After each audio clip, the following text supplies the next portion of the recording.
Assalamualaikum warahmatullahi wabarakatuh. Selamat pagi, selamat datang kembali dalam acara Forum Ta'aruf dan Orientasi MTS Muhammadiyah Wonosari tahun pelajaran 2021-2022 hari ketiga ini.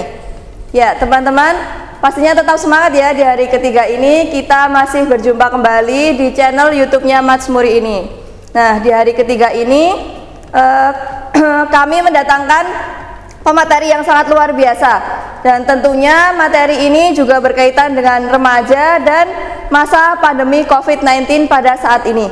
Nah, teman-teman tentunya masih banyak yang menjumpai rekan-rekan kita yang belum patuh dengan protokol kesehatan seperti itu. Jadi di hari ini kita akan membahas mengenai protokol kesehatan atau penegakan hukum mengenai protokol kesehatan di Kabupaten Gunung Kidul. Kemudian ada juga materi mengenai bahaya narkotika, dan yang terakhir juga ada materi mengenai lalu lintas atau bagaimana cara berlalu lintas terutama di teman-teman di tingkat MTS atau SMP saat ini, di tingkat remaja seperti ini. Nah, seperti itu pemateri yang akan membersamai kita hari ini yaitu adalah Bapak Aibtu Kasta dari Satuan Bina Masyarakat Polres Gunung Kidul. Namun sebelum kita memulai acara sosialisasi atau himbauan-himbauan yang diberikan oleh Aibtu Kasta, tentunya tak lupa silahkan teman-teman untuk menyiapkan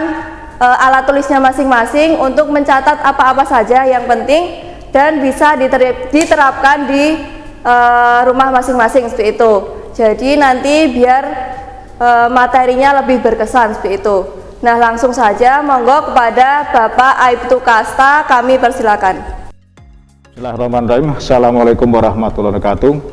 Salam sejahtera untuk kita semua.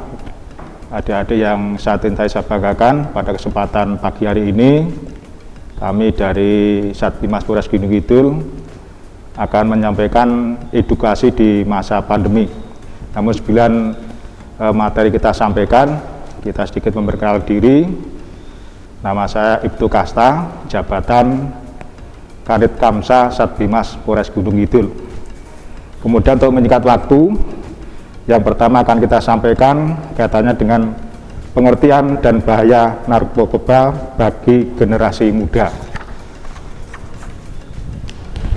Untuk menyikapi kasus narkoba ini akan kita sampaikan kasus yang terjadi di wilayah Gunung Kidul kurun waktu dari bulan Januari sampai dengan bulan Juni 2021.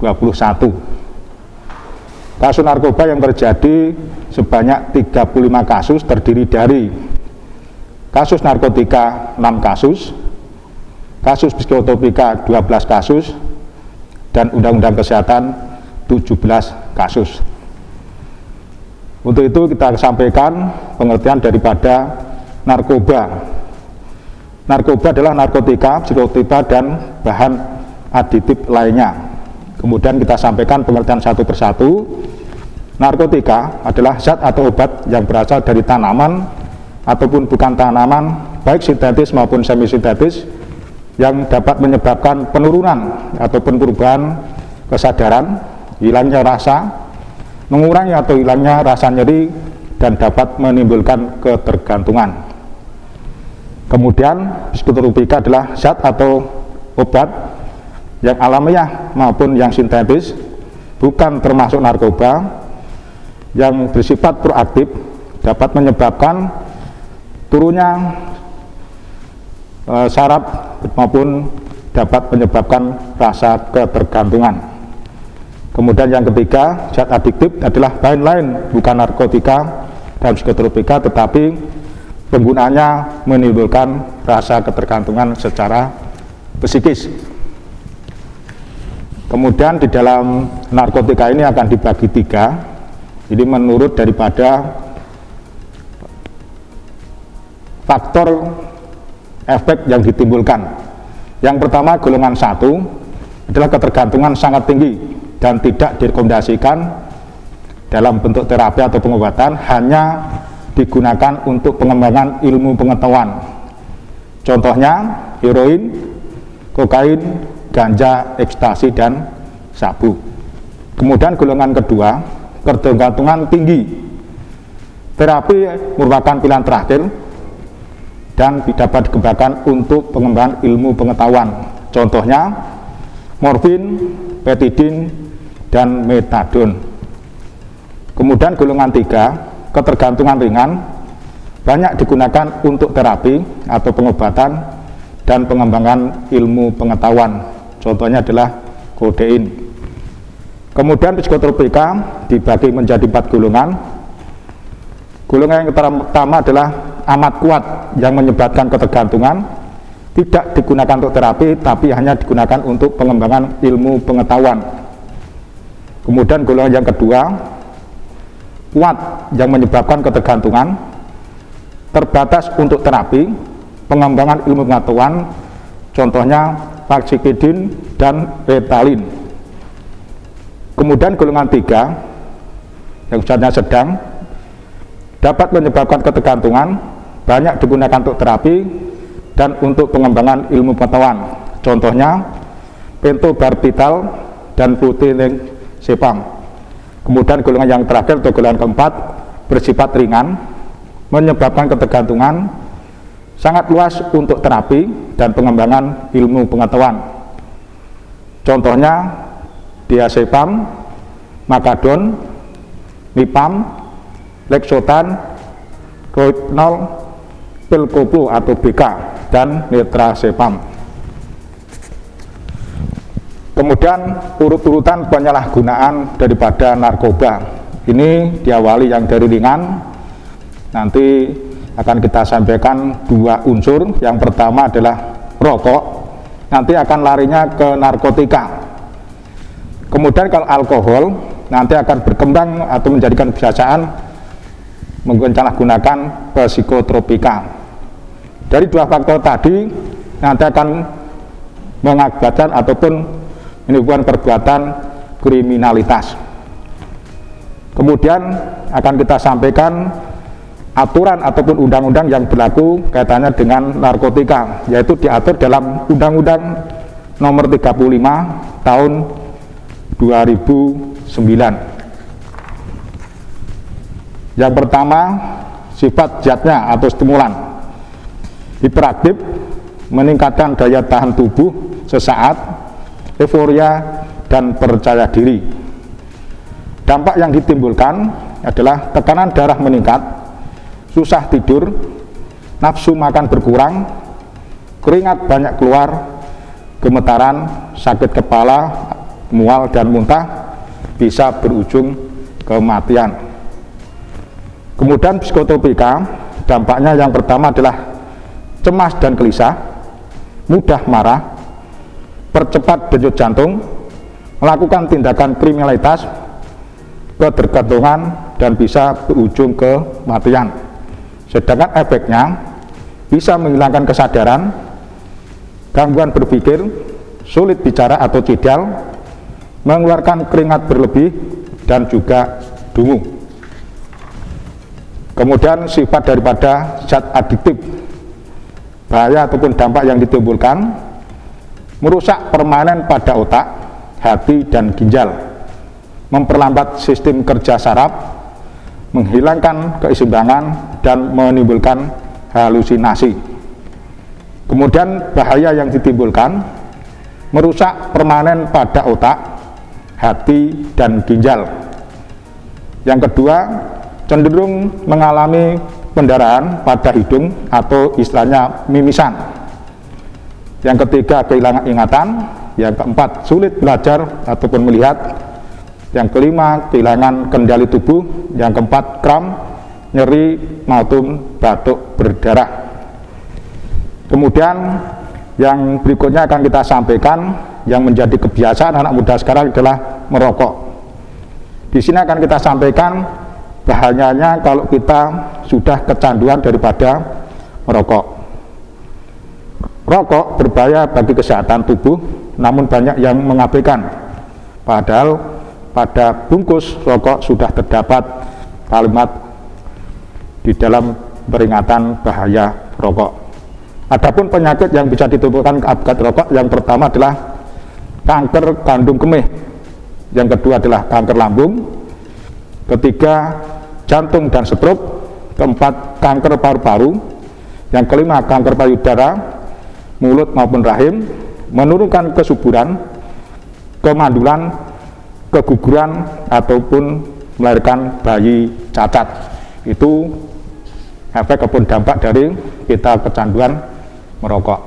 Kemudian biar kita sama tahu, kemudian nanti adik-adik juga bisa membantu mengingatkan apabila temannya menunjukkan tanda-tanda ataupun gejala pengguna narkoba. Di sini akan kita sampaikan secara umum tanda-tanda diri daripada pengguna narkoba. Yang pertama, suka bolos, kemudian mulanya periang jadi murung, suka menyindir, ataupun bisa juga dikatakan dia malu dengan orang lain ataupun mengurung diri. Kemudian suka berbohong, cari alasan untuk bisa keluar rumah. Yang berikutnya, yang biasanya rapi jadi berantakan, cara berpakaian tidak rapi, kamar bau aneh, gelisah, badan lesu, mudah marah, susah tidur, dan nafas tersengal-sengal. Ini apabila adik-adik nanti menemui rekannya ada tanda diri seperti itu, jangan dijauhi, namun harus kita dekati, kita carikan solusi, kita tanya apa penyebabnya dan lain sebagainya. Karena kalau nanti dibiarkan, maka yang bersangkutan akan cenderung menjadi pecandu narkoba. Kemudian secara umum kita sampaikan akibat daripada pemakaian narkoba. Biasanya pengguna narkoba tidak menyendiri ataupun tidak sendiri, tetapi bersifat kelompok. Kalau sudah bersifat kelompok, mereka akan melakukan tindakan vandalisme atau coret-coret di tembok ataupun di fasilitas umum. Yang kedua, bisa membuat geng motor. Yang ketiga, tawuran. Yang keempat, pengerusakan. Yang kelima, pencurian.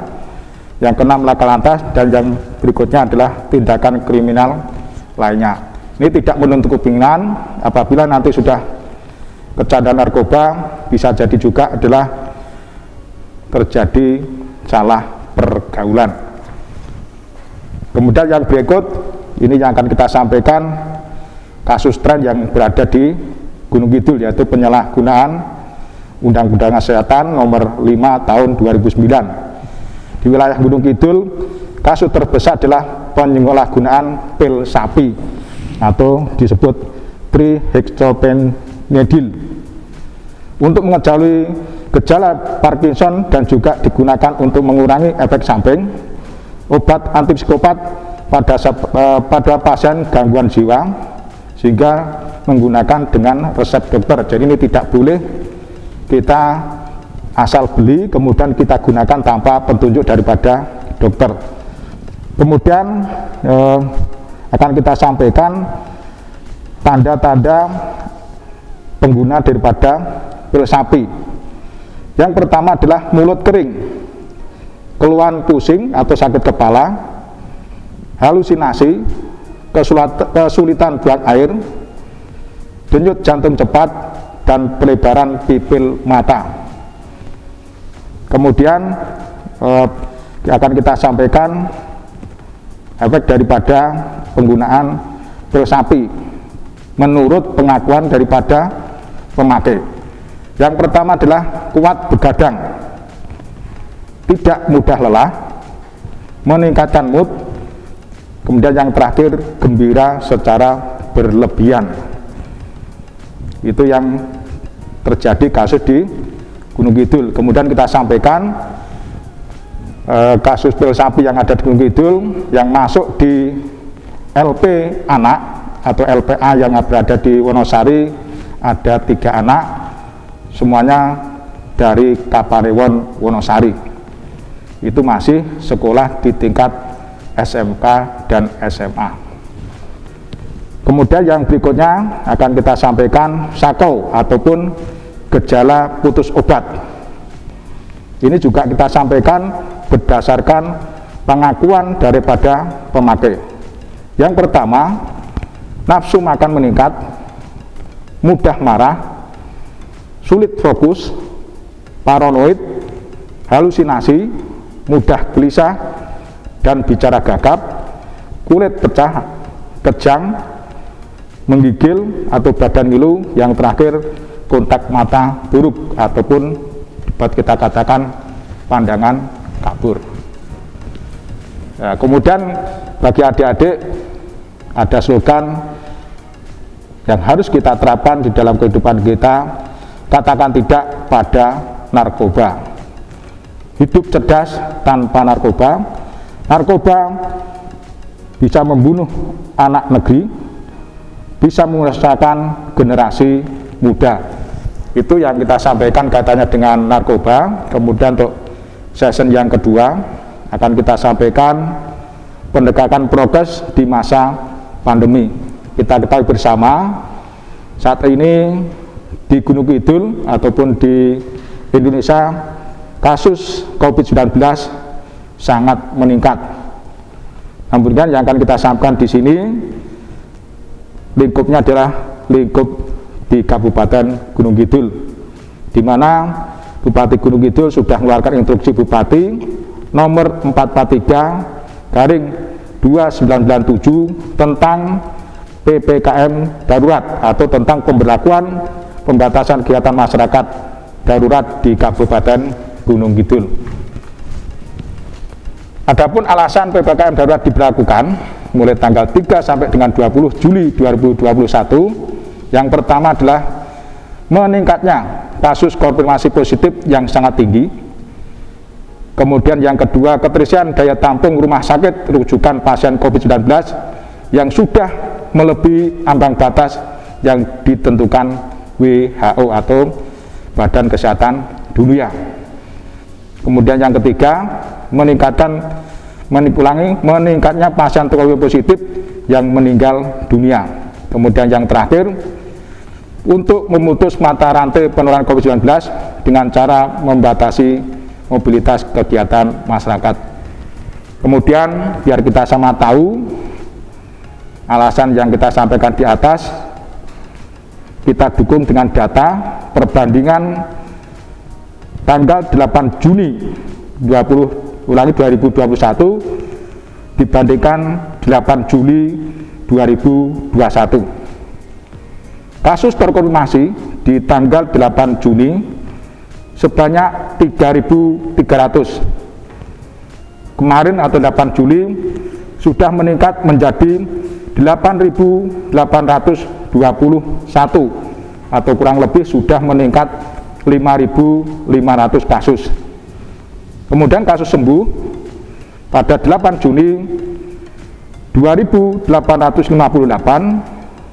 dan pada bulan Juli menjadi 5.238. Kasus tambahan sembuh pada hari itu untuk 8 Juni adalah 14, kemudian 8 Juli adalah 140.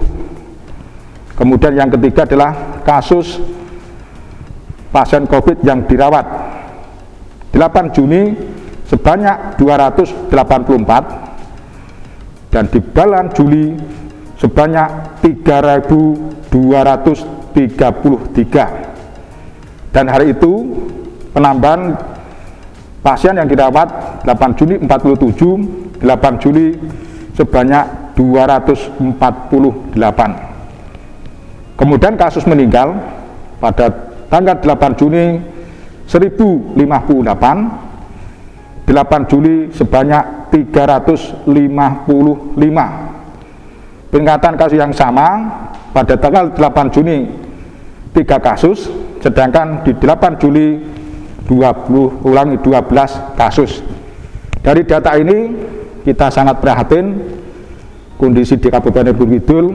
Suatu contoh paling mudah, kita melihat kasus meninggal dunia dari 3 menjadi 12, berarti ini ada peningkatan 400%. Ini mari kita semua betul-betul memikirkan kepada diri kita dan keluarga, jangan sampai terkonfirmasi pada COVID-19. Kemudian yang berikutnya, apa saja yang diatur di dalam PPKM darurat? Yang pertama, kegiatan belajar mengajar dilaksanakan secara daring, yang semula bulan Juli akan diadakan tatap muka, namun adanya kasus COVID-19 yang belum berhenti, maka dilaksanakan tetap daring. Kemudian yang kedua, kegiatan seni budaya, olahraga dihentikan sementara. Yang ketiga, tempat ibadah ditutup sementara. Yang keempat, pasar tradisional dan supermarket batas operasional sampai dengan jam 20.00. Kemudian berikutnya, restoran, rumah makan tidak melayani makan di tempat, tapi dibungkus dan dibawa pulang.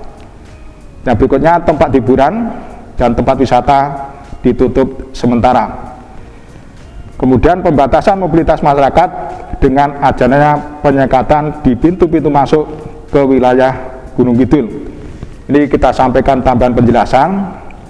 Jadi selama berlakunya PPKM darurat di Gunung Kidul, ada beberapa pos penyekatan yang dilaksanakan oleh personel gabungan, di mana persyaratannya apabila memasuki wilayah Gunung Kidul, dari masyarakat di luar Gunung Kidul wajib yang pertama menunjukkan vaksin, walaupun mungkin baru vaksin yang pertama.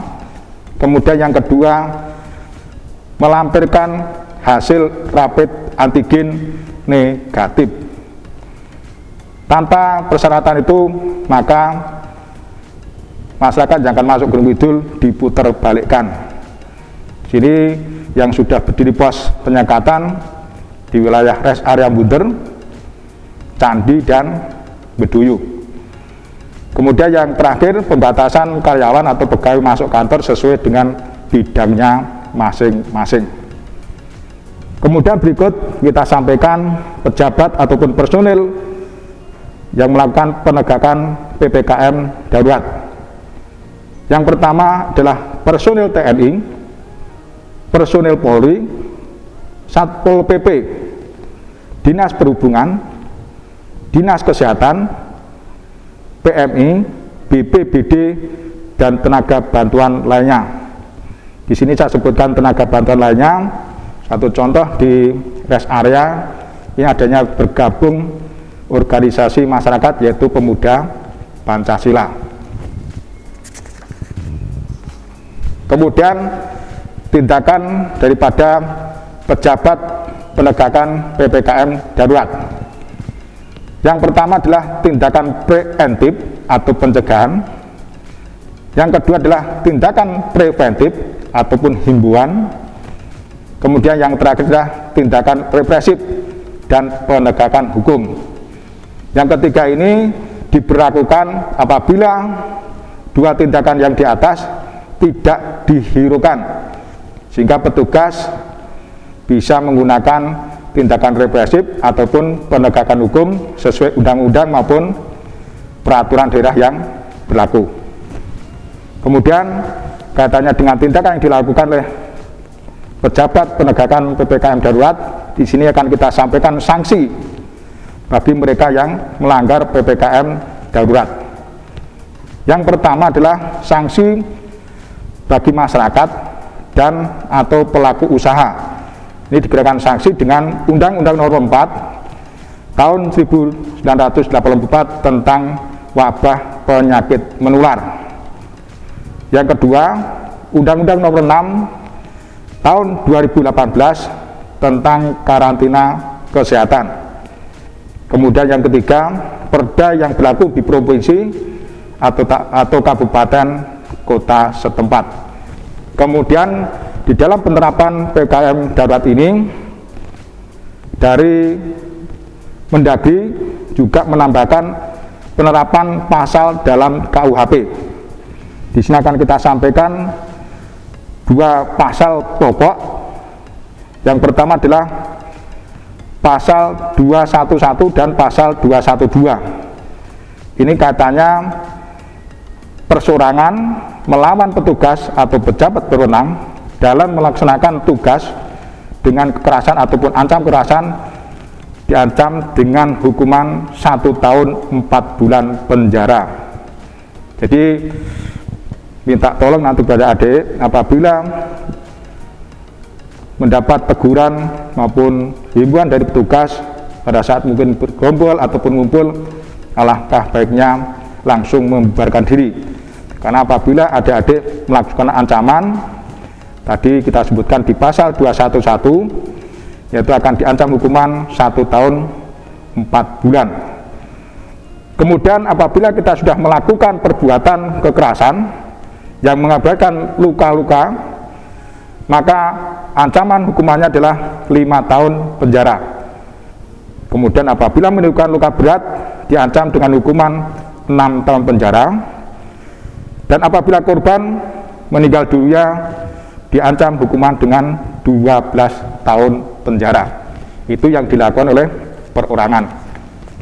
Kemudian berikut akan kita sampaikan apabila pelaku lebih dari 2 atau kompromi, maka ancaman hukumannya adalah 7 tahun. Kemudian dipertegas di pasal 214 KUHP, apabila mengakibatkan luka-luka akan diancam hukuman 8 tahun 6 bulan penjara.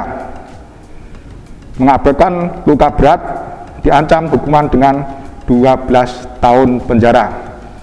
Dan apabila mengakibatkan meninggal dunia, maka diancam dengan hukuman 15 tahun penjara. Ini mohon untuk bisa diperhatikan, adik-adik masih merupakan generasi muda, cita-citanya masih cukup panjang, jangan sampai nanti menjerat ke adik-adik.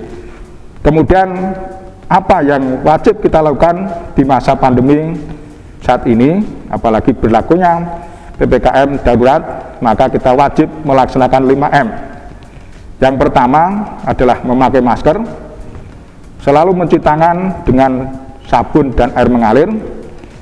Yang ketiga, menjaga jarak, menjauhi kerumunan, dan mengurangi mobilitas. Sehingga apabila tidak ada kepentingan insidentil selama di belakang PPKM darurat ini, alangkah baiknya kita di rumah saja. Kemudian agar kita terhindar daripada COVID-19 ini, di samping melaksanakan 5M, kita wajib menjaga kesehatan dan melaksanakan pola hidup sehat dan bersih dengan cara selalu berolahraga, istirahat yang cukup, dan makan makanan yang bergizi. Ini sedikit kita tambahkan, kalau sesuai dengan aturan kesehatan, usia adik-adik masih wajib sehari semalam tidur 8 jam. Kemudian yang kedua, kita garis bawahi, yang kita maksud dari makanan ataupun makan makanan yang bergizi itu tidak harus keluarga ataupun orang tua menyiapkan daging, telur, dan seterusnya untuk setiap hari, tetapi bisa dikombinasikan. Contoh sumber protein bisa digantikan tahu maupun tempe. Yang kedua, dibiasakan makan buah. Itu daripada apa yang harus kita lakukan di dalam PPKM darurat yang sedang diberlakukan saat ini, yang tadi sudah saya sampaikan mulai tanggal 3 sampai dengan 20 Juli 2021. Kemudian materi yang terakhir yang akan kita sampaikan di sini adalah edukasi berlalu lintas. Sebelum kita sampaikan, mari kita renungkan sejenak di mana kasus laka lantas atau kecelakaan yang berada di wilayah Gunung Kidul dan dilaporkan ke Polri dari bulan Januari sampai dengan bulan Juni sebanyak 319 kasus. Kemudian akan kita sampaikan di sini kerugian yang terjadi karena laka lantas. Yang pertama, meninggal dunia sebanyak 42 orang, luka berat 0 atau 0, luka ringan 398. Kemudian kerugian materi sebesar 228.050.200 rupiah. Ini kaitannya dengan kerugian. Kemudian korban laka lantas menurut usia. Yang pertama, usia sampai dengan 15 tahun sebanyak 37. Kemudian usia 16 tahun sampai 25 sebanyak 139 kasus. Kemudian usia 26 sampai 30 35. Yang terakhir usia di atas 31 226. Itu kalau kita lihat daripada korban laka lantas. Kemudian sekarang atau yang terakhir kita sampaikan pelaku laka lantas.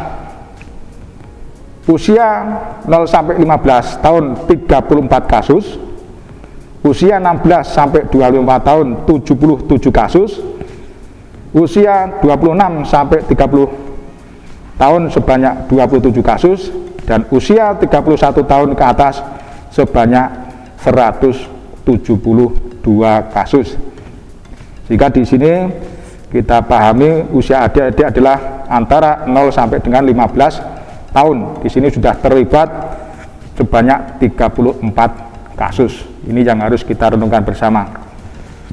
Kemudian yang berikutnya, faktor yang mempengaruhi daripada laka lantas. Ini ada 4 faktor. Yang pertama adalah faktor manusia ataupun human error. Hal ini disebabkan banyak hal.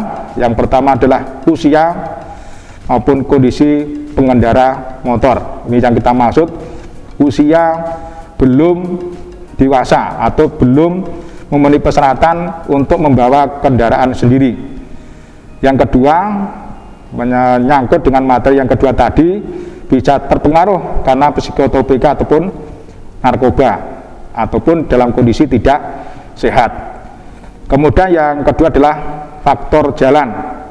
Kita ketahui bersama di wilayah Gunung Kidul jalan berliku maupun jalan yang naik turun, belum kalau nanti situasi hujan mengatakan jalan licin. Kemudian yang ketiga adalah faktor cuaca, bisa hujan, kabut, gelap. Contohnya saat ini sudah masih masa kemarau, biasanya dari rest area sampai dengan Putat ini biasanya terjadi kabut tebal. Ini bisa juga menyebabkan terjadinya laka lantas. Kemudian yang terakhir adalah faktor kendaraan. Yang pertama adalah tidak layak jalan. Yang kedua, menggunakan ban tidak standar ataupun kendaraan tidak lengkap secara fisik. Kita ketahui bersama, untuk anak-anak ataupun pemuda biasanya ban sudah diganti tidak sesuai dengan spek yang ditentukan. Yang kedua, biasanya juga tidak mau dilengkapi dengan spion yang standar, bahkan tidak ada spionnya. Yang ketiga, biasanya menggantikan knalpot. Itu yang terjadi tren saat ini. Kemudian kita sampaikan kenapa kok di Gunung Kidul banyak kecelakaan. Ini biasanya diawali dengan pelanggaran lalu lintas. Contoh, kita sering melihat di lampu merah sering terjadi pengendara yang tidak mematuhi rambu-rambu lalu lintas dengan berbagai macam alasan. Yang kedua, apabila situasi hujan juga sama, mereka tidak menghidupkan rambu-rambu, padahal dari arah mereka ini adalah harus berhenti, tidak menghidupkan arah kendaraan yang berlawanan. Kemudian untuk menghindari laka lantas itu, maka kita harus melakukan yang pertama, lengkapi syarat secara administrasi. Bagi pengendara adalah SIM, untuk kendaraan yang dipakai adalah STNK. Nah, ini kita sadari bersama bahwa usia adik-adik sementara ini belum memenuhi syarat administrasi, karena saya yakin dan percaya belum memiliki surat izin mengemudi ataupun SIM. Karena dalam ketentuan pengendara yang memiliki SIM ataupun mencari SIM harus memiliki KTP. Sedangkan KTP itu kalau sudah berusia 17 tahun. Yang kedua adalah lengkapi syarat fisik kendaraan. Yang pertama adalah spion, yang kedua ban yang standar untuk peruntukannya. Kemudian yang ketiga, cek secara berkala keadaan kendaraan sebelum digunakan. Yang keempat, yakinkan kondisi pengendara dalam keadaan sehat dan tidak sedang terpengaruh alkohol maupun obat terlarang lainnya. Kemudian perilaku yang dilarang dalam berkendaraan. Yang pertama, belum memenuhi syarat umur atau tidak mempunyai SIM. Yang kedua, kondisi badan tidak dalam keadaan sehat ataupun pengaruh obat-obatan. Yang ketiga, melebihi kecepatan yang ditentukan. Kemudian yang keempat, berkendaraan di jalan yang bukan untuk peruntukannya. Contoh, jalan umum yang digunakan untuk balapan liar. Hal ini di samping membahayakan diri sendiri juga membahayakan bagi pengguna jalan lainnya. Yang kelima, kondisi kendaraan yang tidak layak jalan. Yang terakhir, kondisi dan cuaca yang membahayakan berkendaraan. Itu beberapa hal yang kita sampaikan. Kemudian sebelum saya akhiri, pesan saya yang pertama, tadi kita sudah sampaikan, baik masalah narkoba, kemudian pandemi COVID-19, yang terakhir masalah edukasi lalu lintas ataupun balap layar, kita bisa mengambil hikmahnya. Jangan sampai kita terlihat ataupun menjadi korban daripada penyalahgunaan narkoba, kemudian kita menjadi korban daripada konfirmasi COVID yang ada. Yang ketiga adalah menjadi korban laka lantas. Sehingga setelah kita sampaikan ini, mohon kepada adik-adik bisa mentaati aturan yang ada, baik aturan di lingkungan keluarga, aturan beragama, aturan bermasyarakat maupun aturan bernegara. Jadi kita selaku generasi muda menjadi generasi penerus bangsa, kita harus bisa memberikan contoh ataupun menjadi teladan bahwa kita patuh hukum maupun patuh aturan, sehingga nantinya adik-adik bisa mencapai apa yang dicita-citakan. Itu yang bisa kita sampaikan. Sekali lagi, apa yang kita sampaikan tadi mohon untuk bisa dipahami ataupun dimengerti, bisa mengambil hal yang positif dan negatifnya. Yang negatif tolong jangan dilakukan, yang positif mari kita kembangkan di dalam kehidupan kita di keluarga, kehidupan kita di sekolah maupun di masyarakat. Terima kasih. Saya akhiri. Wassalamualaikum warahmatullahi wabarakatuh. Baik, luar biasa ya teman-teman, materi yang telah disampaikan dari Bapak Aibtu Kasta dari Satuan Bina Masyarakat Polres Gunung Kidul tadi, yang tentunya juga akan membangun dan memberikan semangat kita untuk tetap patuh kepada protokol kesehatan, dan kemudian supaya kita tidak mencoba-coba mengenai menggunakan narkotika, dan kita harus tetap patuh kepada lalu lintas. Kita harus tertib lalu lintas meskipun di masa pandemi seperti saat ini. Nah, kepada Bapak Aibtu Kasta kami ucapkan terima kasih yang sebesar-besarnya. Kemudian teman-teman jangan lupa tetap pantengin YouTube-nya Mas Muri untuk melihat video-video yang berkaitan dengan madrasah seperti itu. Jadi terutama teman-teman yang masih kelas 7 ini, yang masih baru belum bisa ke MTS, silahkan pantengin saja YouTube-nya MTS untuk bisa tetap mengetahui apa-apa yang ada di MTS seperti itu. Nah, kemudian di hari ketiga ini kita cukupkan. Jangan lupa untuk terus men-scroll atau membaca WhatsApp grupnya mengenai fortasi di WhatsApp grup. Nanti hari keempat kita ada apa, hari kelima ada apa, silahkan saksikan di WhatsApp grupnya tersebut. Nah, tetap patuhi protokol kesehatan seperti biasa, patuhi anjuran dari pemerintah, jangan lupa untuk tetap menjaga kesehatan. Sekian dari saya di hari ketiga ini, sampai jumpa besok kembali. Tetap semangat. Wassalamualaikum warahmatullahi wabarakatuh.